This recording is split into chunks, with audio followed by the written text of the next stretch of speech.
पिछले पार्ट में हमने बताया कि कैसे देवरा लुटेरों से लड़ता था, अपने बाप से नफरत करता था और कैसे उसे एक दिव्य मूर्ति मिली जिसके कारण उसके बाप का और उसके बीच का संबंध और गूढ़ा हो गया और भी अच्छा हो गया। उनकी सारी कड़वाहट चली गई। उस मूर्ति के अंदर क्या क्या शक्तियां हैं और सभी लुटेरे उस मूर्ति को क्यों ढूंढ रहे थे, अब हमें इस कहानी में पता चलेगा। तो चलिए शुरू करते हैं देवरा की पार्ट 2। देवरा को जब यह एहसास हुआ कि उसके पास जो मूर्ति है वह सिर्फ एक साधारण मूर्ति नहीं बल्कि उसके पास अद्भुत और रहस्यमय शक्तियां हैं, तो उसने इसे अपने पास सुरक्षित रखने का फैसला किया। लेकिन उसे पता नहीं था कि लुटेरों को उसकी जिंदा होने की खबर मिल चुकी थी और वे इस मूर्ति को हर हाल में वापस पाने के लिए पागल हो चुके थे। लुटेरे इस बार पहले से ज्यादा ताकतवर होकर लौटे। उनके पास बड़ी संख्या में लोग थे और वे सीधे देवरा के गांव पर हमला करने की योजना बना रहे थे। उन्हें पता चल गया था कि मूर्ति अब गांव में है और वे इसे हासिल करने के लिए किसी भी हद तक जाने को तैयार थे। जब देवरा को खबर मिली कि लुटेरे उसके गांव पर हमला करने वाले हैं तो वह चिंतित हो गया। उसने पूरे गांव को इकट्ठा किया और उन्हें लुटेरों के खतरे के बारे में बताया। गांव के लोग डर गए क्योंकि वे जानते थे कि लुटेरे खतरनाक हैं, लेकिन देवरा अब अपने गांव को अकेला नहीं छोड़ सकता था। वह जानता था कि यह मूर्ति उसकी जिम्मेदारी है और अब उसे ही अपने लोगों को बचाना है। देवरा ने गांव के युवाओं को लड़ाई के लिए तैयार करना शुरू किया। उन्होंने अस्थायी हथियार बनाए, गांव की सुरक्षा मजबूत की और लुटेरों के हमले से निपटने के लिए योजनाएं बनाई। लेकिन उनके पास लुटेरों की तरह संसाधन नहीं थे। लुटेरे बड़ी संख्या में और बेहतर हथियारों के साथ आ रहे थे और यह लड़ाई बेहद कठिन होने वाली थी। रात का समय था और पूरा गांव सतर्क था। लुटेरे समुद्र के रास्ते से गांव के पास पहुंच गए थे। अचानक लुटेरों का जहाज गांव के किनारे पर दिखाई दिया। उन्होंने कोई चेतावनी नहीं दी, बस हमला कर दिया। आग की लपटें गांव के घरों को जलाने लगी और लुटेरे तलवारों और बंदूकों के साथ गांव में घुस आए।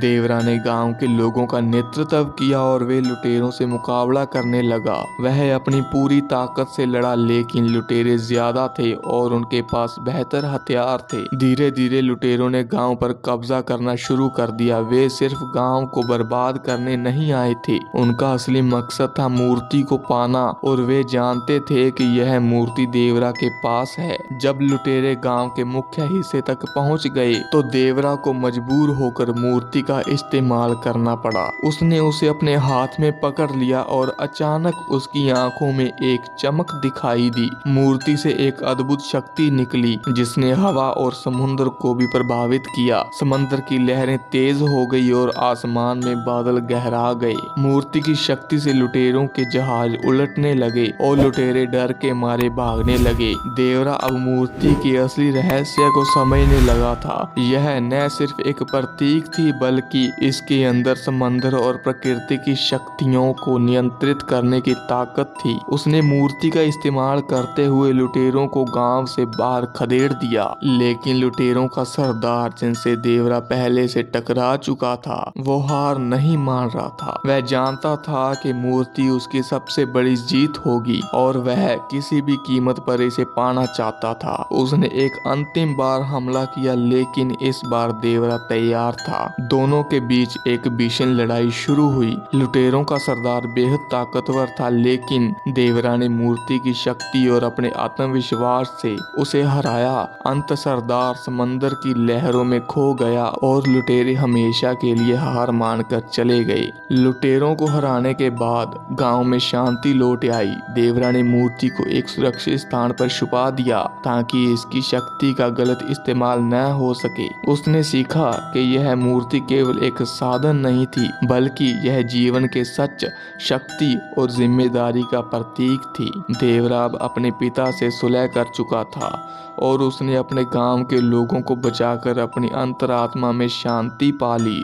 वह अब एक नए जीवन की शुरुआत करने के लिए तैयार था, जहां नफरत और बदले की जगह शांति और प्रेम का स्थान हो।